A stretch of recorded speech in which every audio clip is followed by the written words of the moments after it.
राज्यात बळजबरीने धर्मांतर करण्याच्या प्रकरणांचा अभ्यास करण्यासाठी पोलीस महानिरीक्षकांची समिती कार्यरत असून या समितीच्या अहवालानुसार राज्य सरकार लवकरच धर्मांतर विरोधी कायदा आणेल अशी ग्वाही गृहराज्यमंत्री पंकज भोयर यांनी आज विधान परिषदेत दिली।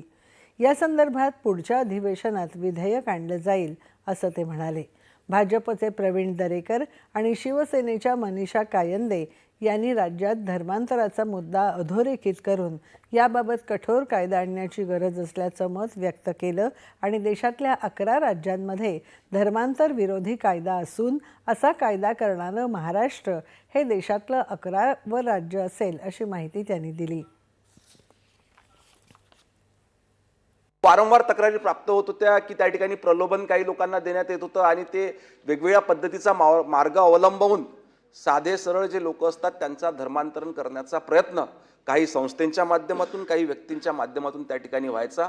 म्हणून माननीय मुख्यमंत्र्यांनी या राज्याच्या पोलीस महासंचालक यांच्या नेतृत्वाच्या पुढाकारातून एक समिती त्या ठिकाणी गठीत केलेली आहे। त्या समितीचा लवकरच अहवाल येणार आहे आणि ह्या समितीचा अहवाल आल्याबरोबर शासन त्या ठिकाणी नवीन कायदा देखील त्या ठिकाणी तयार करेल। 10ही राज्यापेक्षा अतिशय कडक कायदा झाला पाहिजे याच्याकरता पोलीस महासंचालक यांच्या नेतृत्वात त्या ठिकाणी समिती सादर करण्यात आलेली आहे। त्यांचा अहवाल देखील आलेला आहे, त्याच्यामुळे आपण म्हणता येणाऱ्या अधिवेशनात आपण तो कायदा पाहिजे।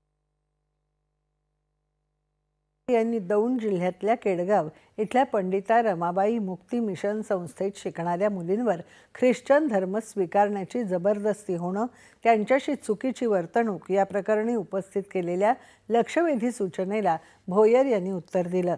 या प्रकरणाचा तपास करण्यासाठी पोलीस उपअधीक्षक पदावरच्या महिला अधिकाऱ्याची समिती नेमण्यात आली असून तिचा अहवाल 1 महिन्याच्या आत सादर होईल आणि त्यानंतर अहवालानुसार संबंधित संस्थेची मान्यता रद्द करण्याच्या दिशेने योग्य ती कारवाई केली जाईल असंही त्यांनी नमूद केलं।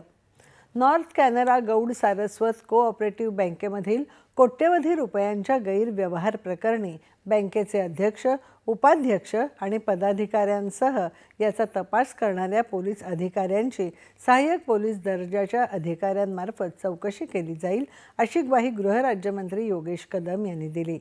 भाजपचे आमदार प्रसाद लाड यांनी याबाबतची लक्षवेधी उपस्थित केली होती।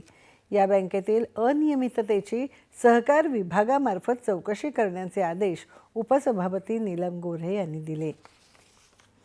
यानंतरच्या बातम्या थोड्याच वेळात।